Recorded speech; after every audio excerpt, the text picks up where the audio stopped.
Good evening, thanks for joining us. The topic of tonight's byline is the Supreme Court and William Whatcott. Yesterday, we told you about the court upholding 2 of the 4 Saskatchewan Human Rights Tribunal decisions against the anti-gay activist. They did strike an ambiguous phrase in the code about hate speech being anything that ridicules, belittles, or otherwise affronts the dignity of persons. However, they did say part of the code against hate speech is a reasonable limit on freedom of expression and freedom of religion, demonstrably justified in a free and democratic society. Now, these 4 complaints concern 3 different pamphlets he's been handing out. Nobody's been showing these, but everyone's been talking about them. To me, it's kind of like the Muhammad cartoons, so let's show them. Here's the first one. It's entitled, "Keep Homosexuality Out of Saskatoon's Public Schools." Talks about how information on homosexuality might be included in the curriculum and the libraries. Now note this was written over a decade ago. The last sentence is, "Our children will pay the price in disease, death, abuse, and ultimately eternal judgment if we do not say no to the sodomite desire to socialize your children into accepting something that's clearly wrong." The second is labeled, "Sodomites in our public schools," has a picture of 2 naked men at the 2001 Toronto Pride Parade and says, "Break the silence. Sodomites are 430 times more likely to acquire AIDS and 3 times more likely to sexually abuse children." He then goes on to complain about the school system and quotes scripture. Both of these were upheld as hate speech. Whatcott is barred from distributing them further and has to pay $7,500 in damages to the 2 people who complained about those. The last one, they decided it was okay. It's a reprint of the classified page in a gay men's magazine. Whatcott's highlighted a personal ad at the bottom that says, "I'm 28, searching for boys/men. Your age, look, nationality is not so relevant." So Whatcott interpreted this to mean the man was interested in sex with children. The court concluded, well, it was indeed open to that interpretation.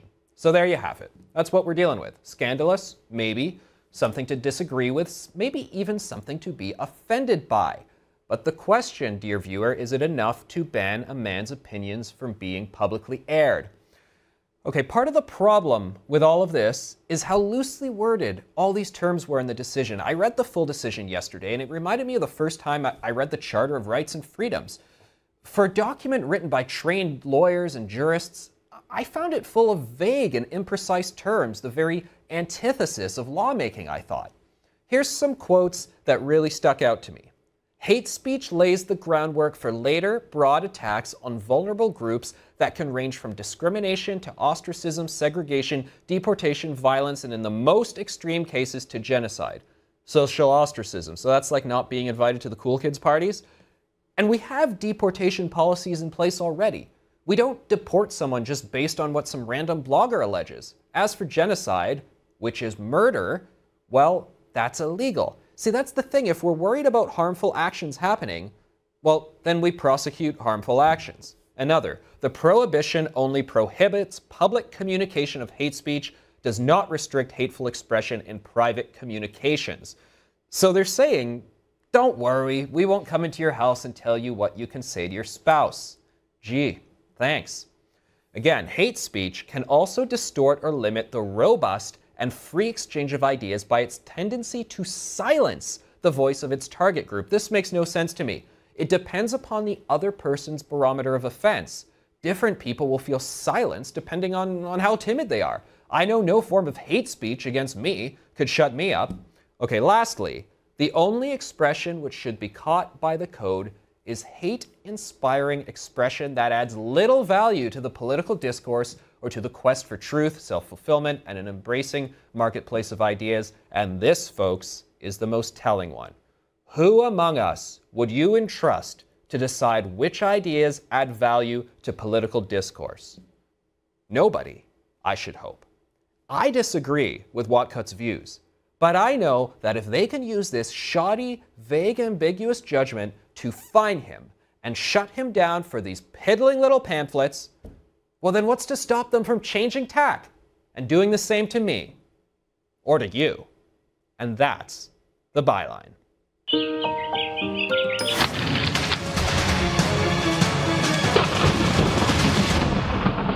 So very important case that I think all Canadians should follow, and the fact that it's getting to the Supreme Court. More people will pay attention now. I would like to see the Supreme Court make a ruling. You go across this line and then it becomes hate. What you have now is the idea that hate speech includes saying, I disagree with you. I'm Bill Whatcott, not sure if you ever heard of me. Now, this case originated in Saskatchewan, as you know, with the Human Rights Commission there. I want to bring in someone from Saskatchewan. You'll be familiar with him, John Gormley. He's a regular on Sun News Network, and he's the biggest radio host in Saskatchewan. John, tell me, first of all, really, when this first arose, it was something that was provincial. Tell me what your thoughts were on it. Well, you know, at the time, and I've known Bill Whatcott for years. In fact, I think I finally tossed him off my show by the early 2000s. You know, this guy is one of those annoying extremists who, you know, it's hard to reason with. You know, and I mean, he admitted, in fact, I had him back on the show this morning. I hadn't talked to him in years. He said, well, you know, I intended all along to be so provocative and so strident, you know, that I wanted to test limits. I wanted to test challenges. You know, and this has been part of my issue from the beginning. Like you, I don't agree with Mr. Whatcott. I think you can marshal pretty reasonably good arguments, firm arguments against certainly the organized gay agenda. You know, we know, you know, a number of the incursions into the classroom and everything else. And we can still respect, you know, the right and the ability of people, if they want, to cohabit with whom they want, to sleep with whoever they want. I mean, that's none of our business. But I find myself, like a lot of my fellow travelers, reading this judgment and finding that it is striking a more unique Canadian balance. You know, I think we're a little deluded to suggest, when you look at hate speech in general, you know, the kind of hate speech that at one time, you know, talks about Jews as liars and thugs and thieves, talks about Aboriginal people as, you know, as useless savages, good only for fertilizer, as one hate monger said. These are all cases that have been found to be hate speech. Do they not till the ground and sow the seeds for those who are not like you and not like me and not like common sense viewers? Doesn't this begin to throw gas on some idiots who are going to light matches and start actually not just marginalizing, but assaulting and starting to drive away certain people based on their John, I was status? recently reading John Milton's classic work, Areopagitica, and there is a fantastic line where he said, intelligent men will, of course, not be swayed by any of these arguments, but idiots don't need a cause to be idiots, which what you're saying, John, doesn't work at all to me, because people who are going to be entranced by ridiculous ideas are going to find stuff wherever they find it. I don't understand how we have to limit people from saying things that could potentially do this, because anything could make an idiot do something idiotic. I don't buy your angle. Well, absolutely, but let me counter with how many opportunities. I mean, you know, do you want a complete buffet for idiots, or do you want a smaller limitation, you know, on a set of choices? I mean, you know, I look at this decision, and again, in principle, I don't have a problem with drawing a line. Now, I find myself agreeing entirely with you on some of the vagueness, because I think when you take the gradual from ostracization to genocide, I mean, that's an awfully wide array of things we're trying to deal with. There was some language here that was almost akin to Oprah. You know, I was waiting for self-actualization to come out, that, you know, if somebody says something I don't like. So, I mean, I agree with you that the court, in a rather politically correct way, I think wants all Canadians to hold hands and get along. But there are hate mongers among us who, again, I don't know if we want to simply say, yes, they're offensive, yes, they're boorish, yes, they're bigots. I believe we can have some reasonable limitations. Is this case everything there yet? I'm not sure. I can see the courts revisiting this.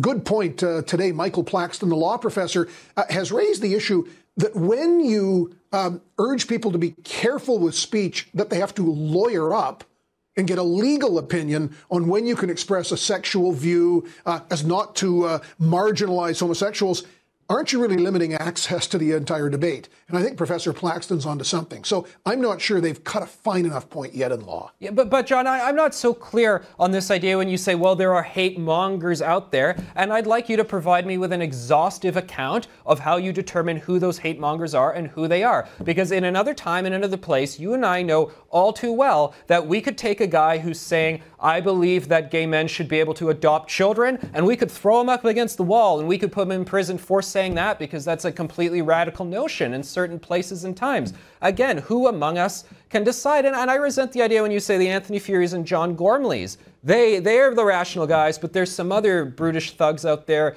who aren't. I can't see us enumerating these people. Well, you've got the natural tension. The First Amendment in the U.S. is pretty clear over years of jurisprudence, a much more robust libertarian approach, where short of counseling violence, it's in play. Again, we in Canada, and again, remember the way we've in 1982 set our charter. We examine the right, in this case, the right to free speech, and then if something violates that right, then we turn to Section 1. Is that limitation demonstrably justified in a free and democratic society? And what the court did was in that test under Section 1, that's where they found that certain limitations are going to apply. And again, you and I can disagree on where that limit should be, but boy, I know enough kooks, and if anything in the internet world, while it's hard to police, we're seeing, some of the things that people are saying, I don't mind being offended. And again, I'm so glad they threw out what we used to call in Saskatchewan the hurt feelings clause. I feel my dignity's been hurt. I've been belittled. That was silly. That was grievance collecting. But I think when you get to the seminal terms of hate speech, there are certain words when expressed, as the court says, in such terms of detestation and vilification, that you're driving people to do things that hurt certain other people. Does that take us where we want to go? I don't think so. Okay, John, we're out of time. We got to go. I think it's a slippery slope. I think you're way off. I thank you for bringing it like you always do every time. Everyone tune into the John Gormley radio show. You can catch it online. Just Google it. Send me your thoughts on this and more. That's anthony.fury@sunmedia.ca. We got a great show full of a lot of great talkers that I know you're going to have an opinion on, so stick around.